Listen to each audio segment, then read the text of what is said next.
হচ্ছে 25শে বৈশাখ, আর 25শে বৈশাখ হচ্ছে রবীন্দ্রনাথ ঠাকুরের জন্মদিন। তো সেই উপলক্ষে দেখো সংসারের কাজ কর্ম সমস্ত কিছুকে এক সাইডে রেখে দিয়ে আমি এই যে ছেলেকে নিয়ে চলে এসেছিলাম 25শে বৈশাখের প্রোগ্রামে। তো চলো আজকের ভিডিওটা এখান থেকে স্টার্ট করছি। Hello everyone, good morning, welcome back to my channel. সকাল টাইমে একেবারে দেখতেই পাচ্ছ ফার্স্ট মর্নিং কিন্তু চলে এসেছি ছেলের স্কুলে। ঘড়ির কাঁটায় মোটামুটি যখন বাজে ওই 7টা, তো এই টাইম থেকে কিন্তু আমি ব্লগটাও স্টার্ট করেছি, আর একেবারে কিন্তু 7টা থেকে প্রোগ্রামও স্টার্ট হয়ে গেছে। আমি যখন ছেলেকে নিয়ে আর কি উপস্থিত হয়েছি তার আগে থেকে কিন্তু কিছু কিছু বক্তৃতা আর কি গুরুজনদের হোক বা টিচারদের হোক সেটা কিন্তু আরম্ভ হয়ে গেছিল। তো সম্মানীয় ব্যক্তিরা কিন্তু নিজের নিজের বক্তব্য নিজেদের সামনে আর কি তুলে ধরার পরে এই যে দেখতেই পাচ্ছ এক এক করে অনুষ্ঠানগুলো শুরু হবে। তো কি পরিমাণে রোদ দিয়েছে জানো আজকে, আর এই রোদের মধ্যেও যে বাচ্চারা এত সুন্দর পারফর্ম করছে, তার সঙ্গে ব্যাপার হচ্ছে বাচ্চারা যে নিজেদের মনের ভাব এত সুন্দর প্রকাশ করছে, একটুখানি না শোনালেই নয়। 1868 বঙ্গাব্দের 25শে বৈশাখ কলকাতার জোড়াসাঁকোর বিখ্যাত ঠাকুর পরিবারে জন্মগ্রহণ করেন এই মহান ব্যক্তি। একটা সম্মানীয় ব্যক্তি, বিশেষ করে যিনি আমাদের দেখো কবিগুরু রবীন্দ্রনাথ ঠাকুর। তো তার একটা কিন্তু দেখো অনুষ্ঠান পালন করতে গেলে ছোটোখাটো ধরনের হোক কিংবা হচ্ছে বড় ধরনের, তো সেই অনুষ্ঠানে কিন্তু প্রত্যেকটা বাচ্চারাই অংশগ্রহণ করে। তার সঙ্গে ব্যাপার হচ্ছে প্রত্যেকটা ক্লাস থেকে কিন্তু একটা ডুয়েট সং হোক কিংবা হচ্ছে ডুয়েট একটা মানে নাচের অনুষ্ঠান হোক, সেটা কিন্তু অনুষ্ঠিত হয়েই থাকে।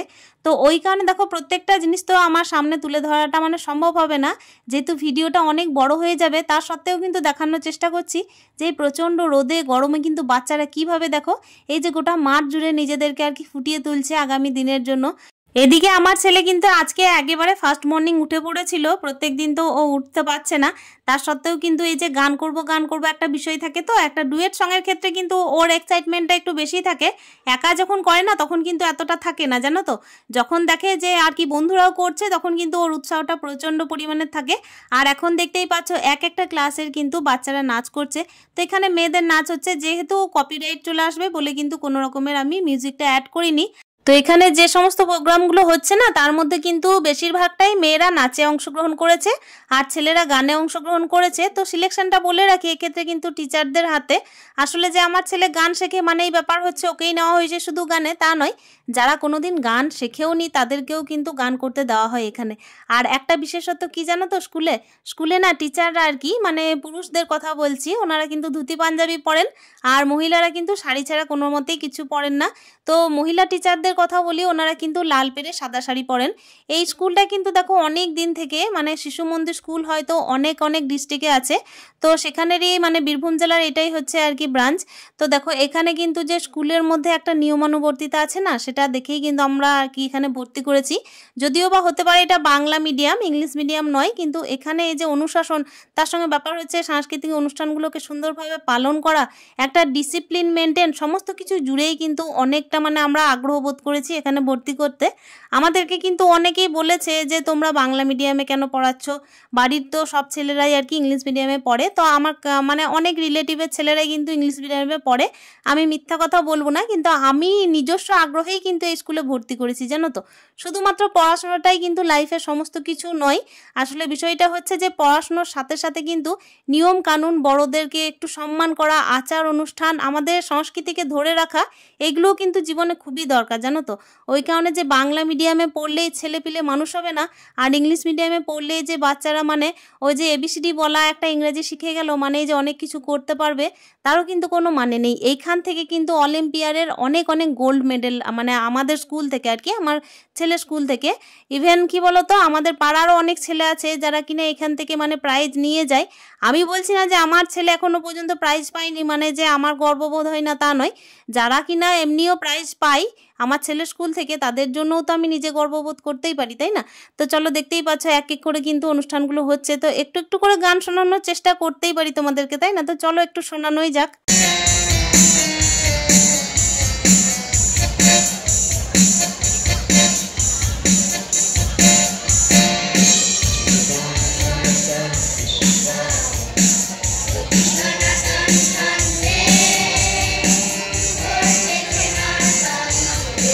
আমার ছেলে যখন থেকে হয়েছে তখন থেকেই আমার ইচ্ছা ছিল যে আমার ছেলে কিন্তু নিজের সংস্কৃতিকে ভালোভাবে জানতে বুঝতে শিখুক। সেই কারণেই দেখো আমি এই বাংলা মিডিয়ামের স্কুলে ভর্তি করেছি। তবে আমাদের বীরভূমের মধ্যে কিন্তু বাংলা মিডিয়াম বলতে গেলে এটা একদমই টপ ক্লাসের বলতে পারো। তবে শুধুমাত্র যে স্কুলটাই ম্যাটার করে তা নয়, আসলে ব্যাপার হচ্ছে স্কুলে তো বাচ্চারা অনেকটা সময় পার করে আর বাকিটা সময় বাড়িতে পার করে, তাই কিন্তু দুটো জায়গার অনুশাসনটাই খুব দরকার। তো এখন দেখতে পাচ্ছ বাচ্চারা যে এত মানে রোদে গরমে সুন্দরভাবে নিজেদেরকে আর কি ফুটিয়ে সাজিয়ে তুলছে, এটা কিন্তু একটা মানে বলতে পারো নাম করার মতো ব্যাপার। কেন কি এতটা ধৈর্য যে বাচ্চাদের মধ্যে আছে, ওরা যে সকাল থেকে রেডি হয়েছে একটা অনুষ্ঠানকে পরিচালনা করবে, এই জিনিসগুলো যে তাদের মধ্যে আছে। এমনকি দেখো অ্যাঙ্কারিং পর্যন্ত বাচ্চারাও করছে, মানে বুঝতে পারছো তাদের মধ্যে কি পরিমাণের গুণ। আর এখন দেখো এই যে পুরস্কার বিতরণী চলছে, তো এখানে কিন্তু গোল্ড মেডেল দেওয়া হচ্ছে, সেটা হচ্ছে কিন্তু অলিম্পিয়ার পরীক্ষার জন্য। আমি তো বার্ষিক অনুষ্ঠানটা দেখাতে পারিনি, বার্ষিক অনুষ্ঠান কিন্তু অন্য টাইমে হয়, সেখানে কিন্তু প্রচুর প্রচুর লোকজন হয় আর তার সঙ্গে পুরো একদম চেয়ার টেবিল পেরে কিন্তু আমাদেরকে বসতে দেওয়া হয় পুরো একদম মাঠ জুড়ে। তো ওটা কিন্তু কখনো আমি শেয়ার করব যখন বার্ষিক অনুষ্ঠানটা হবে। তো কিছু কিছু প্রাইজ বাকি ছিল, তো সেগুলোকেই কিন্তু দেওয়া হচ্ছে এখন। পেয়ে যাওয়ার পর আমরা গোল্ড মেডেল অফ এক্সিলেন্স যে সমস্ত ভাই বোনেরা পেয়েছে আমরা ডেকে নেব। প্রথমে গত বছরের প্রথম শ্রেণী এবং বর্তমান বছরের দ্বিতীয় শ্রেণীর ভাই অতীশ চট্টোপাধ্যায়, বোন অর্ণিতা মাঝি, আরতি রয়, জ্যোতিরাদিত্য দাস। যাই হোক, বাচ্চাদের এই যে একটা গোল্ড মেডেল পাওয়া হোক কিংবা হচ্ছে সিলভার মেডেল যাই হোক না কেন, কিংবা হচ্ছে ব্রোঞ্জের মেডেল, সেটাকে একটা মানে কি বলতো অ্যাচিভ করাটা বিশাল ব্যাপার, তাই না? অ্যাচিভ কিন্তু দেখো যারা করছে তাদের মা বাবাদের কি গর্ব বলতো, সত্যি কথা বলতেই কিন্তু অনেক অনেক গর্বের ব্যাপার। তো চলো এই যে বাচ্চাদের জন্য আরও শুভকামনা রইল, তারা যেন পরবর্তী দিনে আরও এগিয়ে যাক। আর এখন দেখতেই পাচ্ছ এই যে পরবর্তী অনুষ্ঠানে যাওয়া যাক। পরবর্তী অনুষ্ঠান কিন্তু আবারও গানের হচ্ছে, তো গানের অনুষ্ঠানটাকে তোমাদের সাথে শেয়ার করছি, একটু একটু করে শেয়ার করার চেষ্টা করব।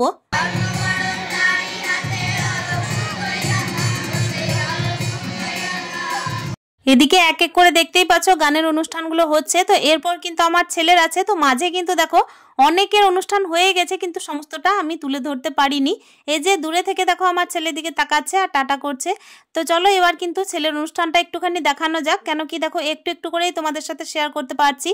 আর এখানে ওদের স্কুলের দিদি ভাইরা সবাইকে দেখো মানে বাচ্চাদেরকে, ছোট ছোট বাচ্চাগুলো উঠে উঠে পালাচ্ছিল, মানে ছুটে বেড়াতে চাইছিল, তো ওদেরকেই বসানোর চেষ্টা করলেন এই আর কি। গোপাল, সমৃদ্ধ মুখোপাধ্যায়, সায়ন গঙ্গোপাধ্যায়, পুষ্পিত মণ্ডল, দেবপ্রিয় দাস। গত বছরের সপ্তম শ্রেণী বর্তমানে অষ্টম শ্রেণী সৌমিক সিনহা, রিপন মণ্ডল, অর্ঘ্যপাল, সমৃদ্ধ মুখোপাধ্যায়, সায়ন গঙ্গোপাধ্যায়, পুষ্পিত মণ্ডল, দেবপ্রিয় দাস। গত বছরের অষ্টম শ্রেণী বর্তমানে নবম শ্রেণী রৌনক বার্নওয়াল, দেবর্ণ হদ্দ, সৌহার্দ্য মণ্ডল, আয়ুষ মণ্ডল, ঈশ্বর মণ্ডল, দেবাঞ্জনা মুখার্জি, দেবায়ন চৌধুরী। গত বছরের নবম শ্রেণী বর্তমানে দশম শ্রেণী ভাস্বর মণ্ডল, দেবাঞ্জনা মুখার্জি, দেবায়ন চৌধুরী। বর্তমানে মাধ্যমিক দেওয়া আমাদের ভাই। এই যে পরিমাণে রোদ গরম পড়েছে তাতে কিন্তু আমি এইদিকে কিন্তু ছায়ার মধ্যে বসেছিলাম, তবে হ্যাঁ রোদ গরমে দিয়েই কিন্তু যেতে হয়েছে আবার আসতেও হয়েছে। আর তার মধ্যে দেখো বাচ্চাদের অবস্থা, ওরা কিন্তু একেবারে প্রখর রোদের মধ্যে দেখো একদম সূর্যের দিকে মুখ করে বসে বা দাঁড়িয়ে কিন্তু ওরা গান নাচ এই সমস্ত করছিল। তো ওদেরকে দেখে কিন্তু খুব ভালো লাগছিল, জানো তো এতটা এক্সাইটমেন্ট ওদের মধ্যে।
যাই হোক, আমার ছেলের গানটাকেও একটু শোনানোর চেষ্টা করলাম। আমার ছেলে তো একা গায়নি, এখানে কিন্তু অনেকেই গেয়েছে।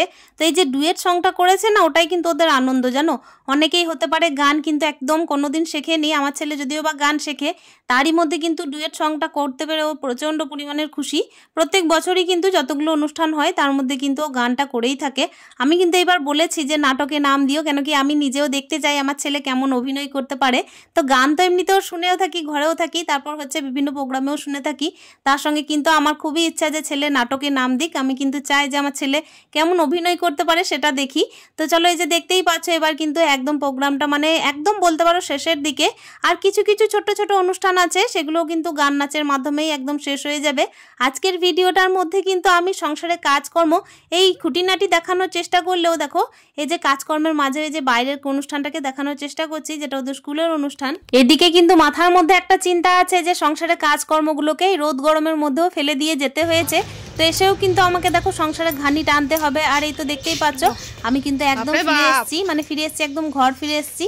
তো রাস্তায় থেকেই কিন্তু ভিডিওটা করছিলাম। ড্রেসেরও 12টা বেজে গেল, আর কিচ্ছু নাই ড্রেসে আর কিচ্ছু নাই। এদিকে আমি আর ছেলে দুজনেই কিন্তু প্রচন্ড পরিমাণে টায়ার্ড হয়ে পড়েছি। একদম কিন্তু বাজারে একটুখানি টিফিন করেছিলাম। আর এই যে দেখতেই পাচ্ছ কি পরিমাণে রোদ দিয়েছে। তো দুপুর টাইমে এসে না একদম তালাটা খুলতে পারছিলাম না, এত রোদ। আর এখানে কিন্তু দাঁড়িয়েও থাকতে ইচ্ছা করছিল না, জানো। তো একদম চটজলদি না গায়ে যে জলটা ঢেলে একদম চলে এসেছি রান্না করতে। তো রান্না আজকে না চটজলদি কি করেছিলাম জানো, একটু মুগের ডাল করেছিলাম, এদিকে প্রেসারে করে নিয়েছিলাম ভাত, আর তার সঙ্গে একটু আলু পোস্ত করেছিলাম, আর খাওয়ার টাইমে একটু পাঁপড় ভাজা। আসলে নিরামিষ আইটেম করেছিলাম। এদিকে কিন্তু আমাদের এখানে মনসা পুজো, তো নুন দেওয়া খাবার কিন্তু মাদের ওইদিকে এমনিতেই খেতে নেই। তার সত্ত্বেও কিন্তু আমার ছেলে খেতে পারবে না বলে ওই সিদ্ধ সিদ্ধ নুন দেওয়াই কিন্তু করেছিলাম। তো চলো চটজলদি এই যে পোস্ত ভাত ডাল যা হচ্ছে সেই দিয়ে কিন্তু আজকে খাবারটা খেয়ে নেওয়া যাক। আসলে সারা দিন এই যে প্রচণ্ড রোদ গরমের মধ্যে আমাকে ছেলে নিয়ে ছুটতে হয়েছিল, তার মধ্যে দেখো সংসারের কাজগুলোকেও এসে করতে হলো। আর এই তো দুপুর টাইমের মধ্যে একটুখানি খাওয়া দাওয়া সেরেই কিন্তু একটু রেস্টও করতে হবে, কেন কি একেবারেই ফার্স্ট মর্নিং ছেলেকে নিয়ে গেছি। তো ও উঠে পড়েছিল, সেই কারণে ওকে একটু না শোয়ালেই নয়। তো চলো বন্ধুরা, এই যে চটজলদি পোস্তটাও করে নিই। বাইরে কিন্তু দেখো এদিকে প্রচণ্ড রোদ, তো অল্প কিন্তু পোস্ত মানে শিলপাটার মধ্যেই বাটতে হবে, তাছাড়া তো হয়ে উঠবে না। চটজলদি এই যে দেখতেই পাচ্ছ দুপুরের লাঞ্চ নিয়ে চলে এসেছি, একদম সিদ্ধ খাবার। যেহেতু আজকে একদম নিরামিষ আইটেম, মাদের বাড়িতেও কিন্তু খাওয়া যাবে না। আর আমি কিন্তু নিরামিষটা আজকে পেলেই থাকি, যেহেতু বললাম যে আজকে হচ্ছে মনসা পুজো, তো সেই কারণে একেবারে কিন্তু নিরামিষ খাওয়া দাওয়া হলো। তো চলো বন্ধুরা, একেবারে ভিডিও লাস্ট মুহূর্তে চলে এসেছি। আজকে কিন্তু এই যে ঝাড় দিয়ে কিন্তু ভিডিওটা শেষ করব, কেন কি দেখো একেবারে সংসারে কাজকর্ম করতে করতে সারাটা দিন চলে যায়। তারই মধ্যে এই যে বাইরেও ছোটাছুটি করতে হয় প্রচন্ড রোদ গরমের মধ্যে, আর মা হিসেবে তো আমাকে সেই কর্তব্য করতেও হবে। তাহলে চলো নেক্সট ভিডিওতে দেখা করছি। স্টে হ্যাপি, হ্যাপি মন, টাটা।